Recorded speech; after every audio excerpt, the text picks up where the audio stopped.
Now temperatures are only going to warm up to 78 in Colorado Springs today, 84 in Pueblo, and mid to high 80s out on the eastern plains. So that's 5-10 degrees lower than what we saw yesterday, back to more average temperatures for this time of year.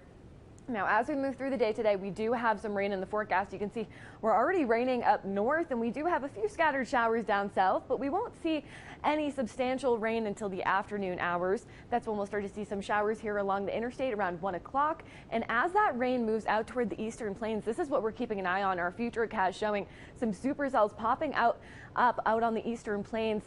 Considering the fact that we do have high winds in the forecast out on the eastern plains, as those storms move out there, we do have the chance for gusts up to 60-70 miles per hour, as well as hail up to 1.5 inches in diameter. So you want to be careful out there and keep an eye on the sky. Now, these storms are going to be fast moving though, and they'll be in and out throughout the day. So you can see we do have a couple more chances for that severe weather out on the eastern plains as we head through the late evening hours.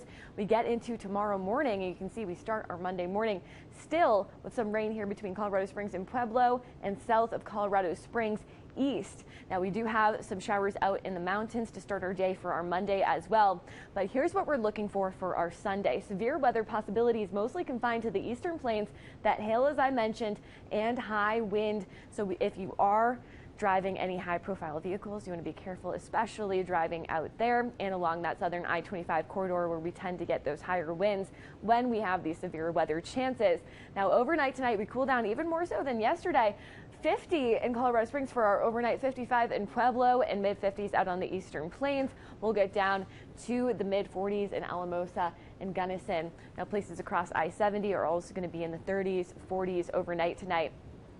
Heading into tomorrow, as I mentioned, we start the day with those showers south, mostly south of Pueblo, but we do have some chances here along the interstate north of Pueblo and between the Gap, Colorado Springs, and Denver. Now, those isolated showers and storms are going to continue through the day. You can see across the mountains, mostly they won't be making too much of a dent east of the interstate tomorrow, so most of that action on the eastern plains is going to happen today. Tomorrow is a little bit quieter for them. Now, we do have quite a bit of cloud cover though sticking throughout the entirety of our Monday, and that cloud cover is going to stick around as this low pressure sticks around. So you can see cooler temperatures tomorrow, as I mentioned, around 10-15 degrees lower than what we're seeing today and lower than average. We're looking at 63 in Colorado Springs, mid-50s in Woodland Park, low 50s in Cripple Creek, 65 in Canyon City, and 67 in Pueblo. Eastern Plains are going to be in the high 60s for the most part tomorrow. That rain sticking around, as I mentioned, as we start off our work week and continuing through the midweek with temperatures staying cool around 70 degrees still by Thursday and staying in that 70-degree range in Colorado Springs throughout the week. Now, Pueblo is going to stay in the mid-70s for the most part throughout the week, but look at that temperature drop tomorrow. We haven't seen 60s in Pueblo in quite a long time.